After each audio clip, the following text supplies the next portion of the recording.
All right, let's come back from the weekend but take a little bit of a break talking Utah hockey. Let's talk Four Nations and tell you why I was wrong about judging what I thought it would be. Plus, we'll talk a little Utah hockey, maybe.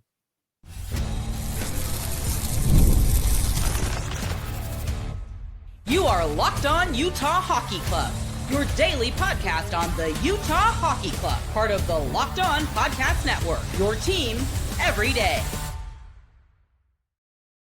Welcome, everyone, to the Locked On Utah Hockey Club podcast. I am your host, Robyn Leano. Tom is off. He's feeling a little under the weather, so I will be taking the helm here. This show coming out a little bit later than we normally put out. I had some technical difficulties to deal with, but hey, we are back. We are here, and hey, we're getting ready. Right back into it. Today's episode is brought to you by FanDuel. Right now, new FanDuel customers get $150 in bonus bets if you win your first $5 bet. So be sure to check that out. But once again, I'm Robyn Leano. I've been covering this organization for I'd say about 8 years or so. A pretty long time covering, dating back to the Arizona Coyotes, of course, as a beat reporter for the Tucson Roadrunners when I first came into the scene here, and now I'm here sharing all my knowledge, my wealth of knowledge, talking Utah Hockey Club, and just overall my absolute love of the game. I play hockey, I do a lot of things, and just really sharing how much I love this game of hockey with all of you guys today, and going forward. We are talking some Four Nations face-off hockey this week, for the majority of this week. I know a lot of you guys probably taking a look at the trade targets. I'm taking a little bit of a break from that as Tom recovers from his from feeling a little bit ill. He covered me while I was out with sick, so I'm going to do the best I can to cover for him. But like I said, we're going to take a bit of a break from that as we talk some Four Nations. I do want to address one thing really quick before we get to that Four Nations talk. I just want to go ahead and say there was a little bit of miscommunication on what that trade targets was about, and it's based on what some of your comments were. And I just going to want to put this out there, and I'm not putting anyone down or anything about that. I'm just saying, hey, this is what these trade targets were. It wasn't necessarily, we weren't saying Utah needs to trade these players or they should look for trading these players. To us, it was where's the value and what is the highest, what we trade targets coming from other players who would try to go for these players. And we mentioned those three names that we did in Nick Bustad and in Kraus and Veggie, and I felt like those were some pretty good three names that I think those players would definitely look out for, and that a lot of these teams would see some high value in potentially trading for. It would be interesting to see how this trade deadline goes. We are going to really ramp up that trade deadline talk when Tom comes back, and because we will be just right up against it once the Four Nations is done. But speaking of Four Nations, I want to tell you I'm wrong. I was wrong about the Four Nations face-off. If you joined us before we went on the air, and even in the week leading up and whatever, I was saying I've been disappointed. Was I looking forward to it? Sure, for a while, but then I forgot about it because I was saying, the NHL really poorly marketed it. If I kind of forgot about it and also, quite frankly, didn't care. I didn't know what to expect. It was an international tournament mid-season. I thought it was going to be just a patch, like a little like a patch of replacing what the All-Star was, because the All-Star weekend was broken at some point. People stopped caring about the All-Star break, and I think because a lot of people just wanted actual quality hockey, so they replaced it with the Four Nations face-off. But I still thought to myself that it was going to be just another extension of what All-Star was, just for the sake of it was happening mid-season. Some people kind of have a Stanley Cup ties to them. But I was wrong. I will tell you, and I like I've said before, I will never admit, or I was 6 years. I worded that correctly. I will always admit when I'm wrong, and because quite frankly, I feel like it's important to really admit when you're wrong. And it was a really exciting first few days. First round robin session of the of this face off. I'm going to get into the championship and all stuff like that later this week. Some of you guys are going to probably definitely ask me about it, but man, has it been exciting to watch?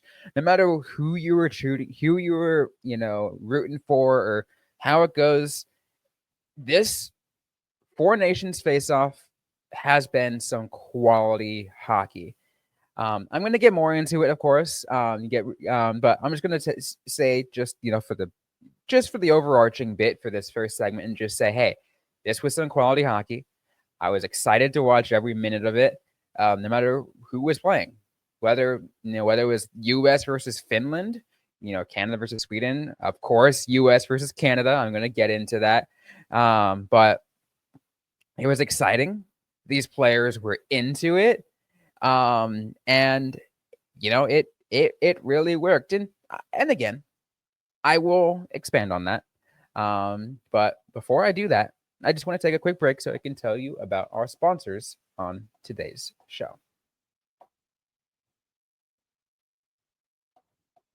And today's episode is brought to you by FanDuel. When the game tips off, the NBA action is just getting started, and there's no better place to get in on that action than on FanDuel, America's #1 sportsbook.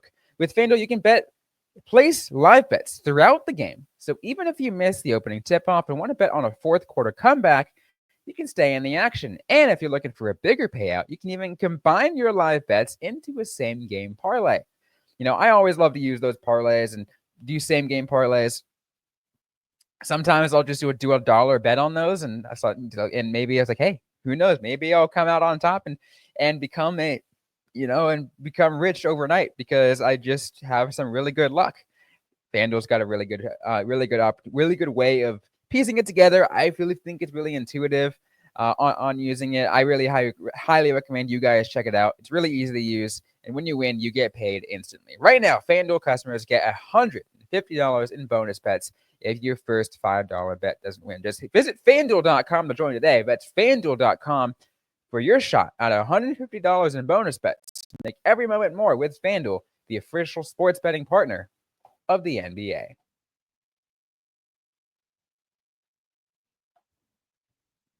All right, guys, so let's get more into, again, why I was wrong about Four Nations. And again, as I said, these players were into it, right?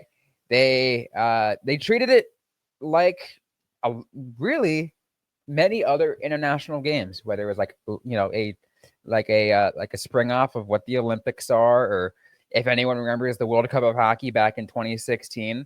That was it's kind of what my base was, and to me, that's kind of like, I think, why I had such a high expectation, because the 2016 World Cup of Hockey, to me, I really enjoyed that. I loved watching Team North America. I loved watching just the absolute comeback, or the absolute just exciting level of hockey, that the best on best that you will see, the best players in the world playing against each other, wearing the jerseys of their home team. And they wear those jerseys, they wear the jerseys with absolute pride, right?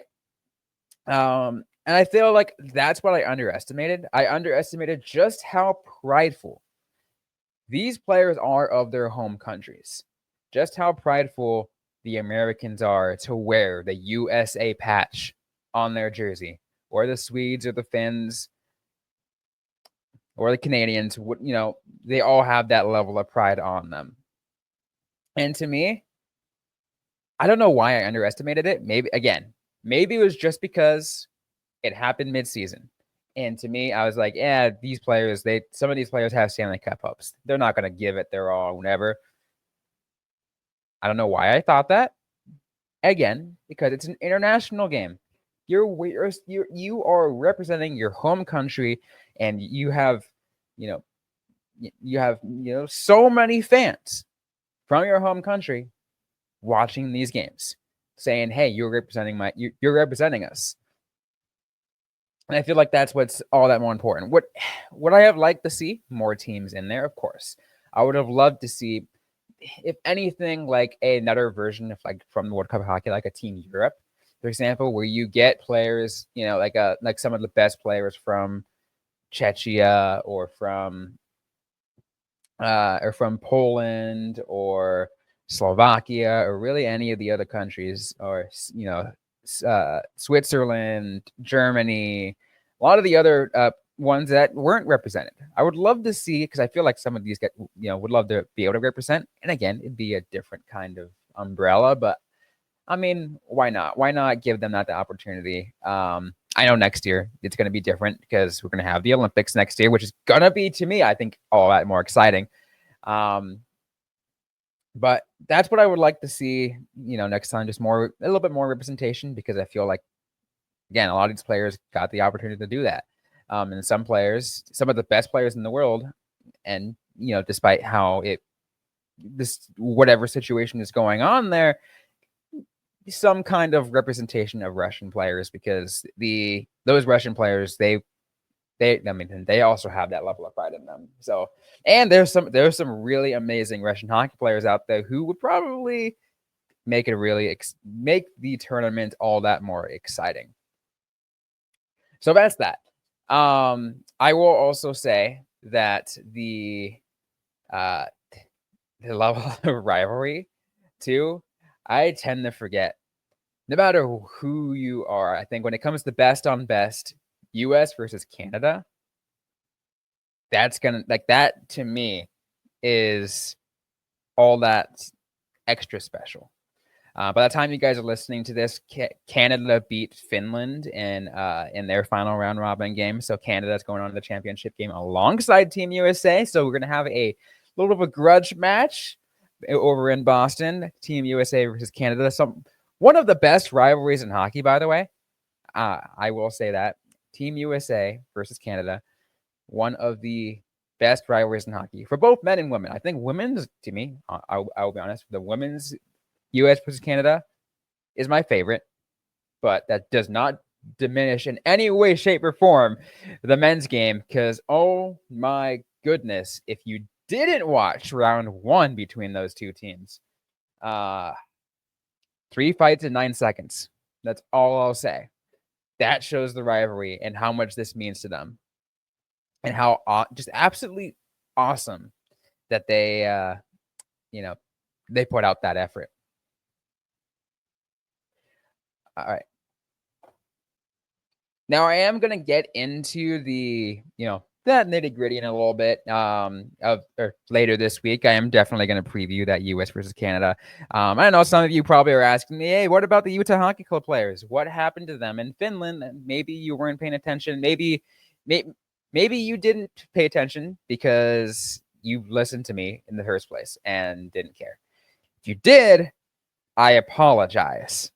Severely apologize if you didn't pay attention, because I'm glad I kind of didn't listen to myself, and I ended up watching a lot of those games because they were, they were absolutely exciting. So I'll preview US versus Canada later this week. Hopefully Tom is healthy enough to kind of help get into that, because I feel like we'll have some fun. One more thing I'll add about that rivalry, by the way. I know maybe some of you guys were asking about it. The whole booing national anthem thing, by the way. I will not comment on it. Maybe some of you guys were asking about it. I won't comment on it.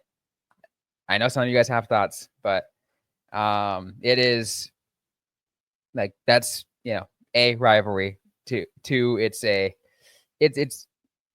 not my place to make a comment about this. I don't want to, I don't want to, rattle anyone's feathers in the wrong way or anything about that, or really just give anyone the wrong impression about what my thoughts are. So I will refrain from commenting on that. But again, some of you might ask me about it, or might see whatever, but I just wanted to put that out there that I'm just not going to comment on it. But I still got to get to how the Utah Hockey Club players went. We're going to get to that, and then we'll go ahead and close out, get some final thoughts, and we will get there in just a moment.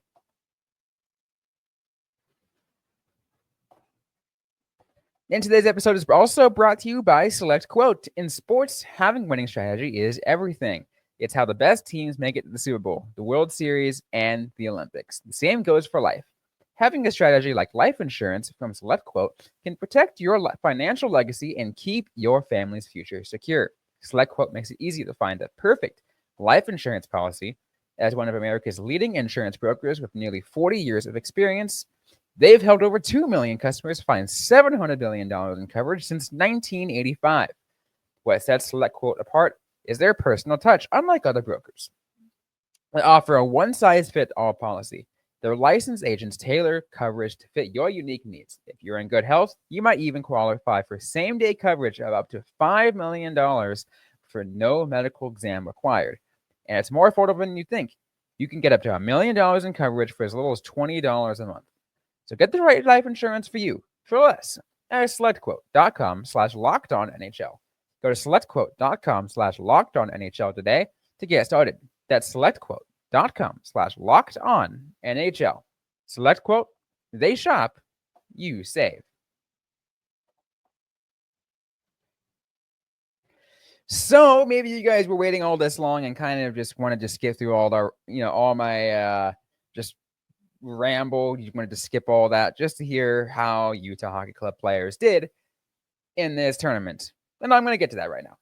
So there were only 2 players representing their countries I'll just say country in this tournament. We mentioned, Tom and I mentioned it earlier before the tournament began. We kind of mentioned it, and leading up to the tournament, that Olli Maatta and Juuso Välimäki were representing Team Finland. Now, I will preface this by saying that, and we talked about what Team Finland's chances were in this tournament. We did say that they didn't really have all that much of a fighting chance, not because of just the that they weren't a talented team. They were a very talented team, but it was, I mean, to me, it's like, I will say this: it was just the severe mismatch. I mean, we talk about best. I mentioned best on best, right? Some of the best players in the world, and just the absolute stack of talent that Team USA and Team Canada have in this tournament, you just couldn't compete with.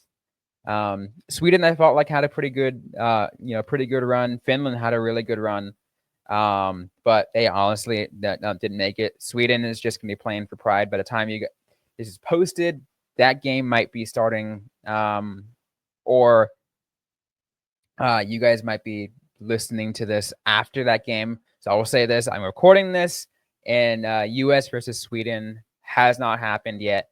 But that game, for all intents and purposes, does not have any effect on the rest of the tournament. Team USA is going to the championship. Team Sweden's not.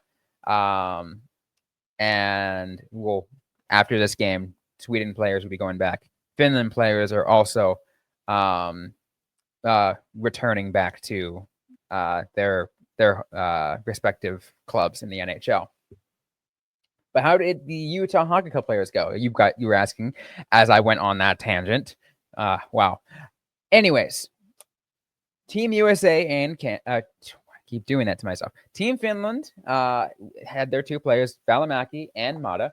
Välimäki actually didn't have that much of a presence. I'm taking a look at skater stats right now, and I was wondering why I kind of didn't really see all of that. It says 1 games played for Juuso Välimäki, by the way, but it says with a time on ice per games played, it says 0. So we didn't see much of Juuso Välimäki at all, which to me I think is a little disappointing. I would have loved to see a lot more of him. I would love to hope to see more from him. Maybe it just didn't happen. Maybe they, for whatever reason, they just felt like it just didn't work for what they needed. Olli Maatta, on the other hand, he was right there in the middle of what you'd kind of hope for a player. I mean, he didn't score any goals. We're talking defensemen here, so we're not going to ramble them. They don't score goals. And Maatta is, I think, what thought was pretty respectable for playing as a defenseman for Finland. Honest, from what I'm looking at here, I think actually posted the best stats for a defenseman from Finland. And I'm correct about that. In the 3 games played, a 0 goals, 2 assists for 2 points, and a -1. And again, for a team like Team Finland, that's actually not bad at all. Because again, the Team Finland lost to Canada 5-3. Their loss to Team USA was much greater. So it was, they did win though. They did beat Team Sweden in that between those 2 games, which kind of what made their game against Canada all that more important. If they won, they could have made it in. But Olli Maatta in his 2 assists with an average ice of 20 minutes on ice play. So I feel like that's a pretty respectable amount for the defenseman. So getting a significant amount of ice time over in the Four Nations face-off. So I felt like, hey, you know what? If you can give him a lot of credit to play as well, play, I think, respectable in this tournament. So I can't complain all that much of how he played. And again, to me, it was hard to keep up, especially with how the level of talent on the other teams, right? It was just so hard to keep up with that level of talent. But I will say, I will give them the applause for playing all that well. But now that the tournament is essentially done for them, they're coming back to Utah, and we'll be kind of rejoining the team for practices or for whatever else is happening this week for the Utah Hockey Club as they get ready for the rest of the season, the trade deadline, maybe that playoff push. I know a lot of you guys probably heard our thoughts about that, but we'll definitely get more into that as we get closer to the end of this tournament. But for now, that's just going to be it for this episode. We're going to get into a little bit more. Again, I will probably later this week talk about the U.S. versus Canada championship game because I can't wait for it. It's going to be a break from a decent amount of Utah Hockey Club for in-depth Utah Hockey Club talk. As they are pretty much have a break, there's a little news to talk. We will definitely still have some more trade deadline talk. Like I said, I wanted to take a little bit of a break from those trade targets as Tom recovers from his, from feeling under the weather. So, but we will get back to that. I know some of you guys are probably asking, hey, where is the trade target talk? We'll get to that. But for now, that's going to be it for this episode of the Locked On Utah Hockey Club podcast. If you like what you heard, don't forget to leave us a review, like, comment, subscribe if you have yet to already. We're available everywhere you get your podcasts, including on YouTube, SiriusXM, ad-free on Amazon Music. Don't forget to interact with us on social media. We are on Facebook, Instagram, Threads, X at LO_NHL Utah.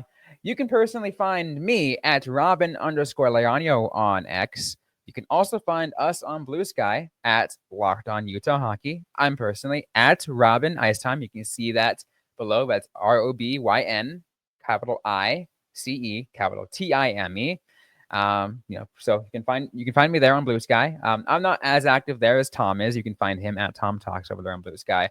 I am still just in the work of transitioning over to Blue Sky. So please be patient if I'm not responding all to your Blue Sky. I will respond to you on X though. I am a unhealthy amount still over there on the app formerly known as Twitter. But you can follow us, ask us any question, and we'll answer right back or on a future episode of the podcast. Thanks again, everyone, for sticking with me today. We'll see you guys next time.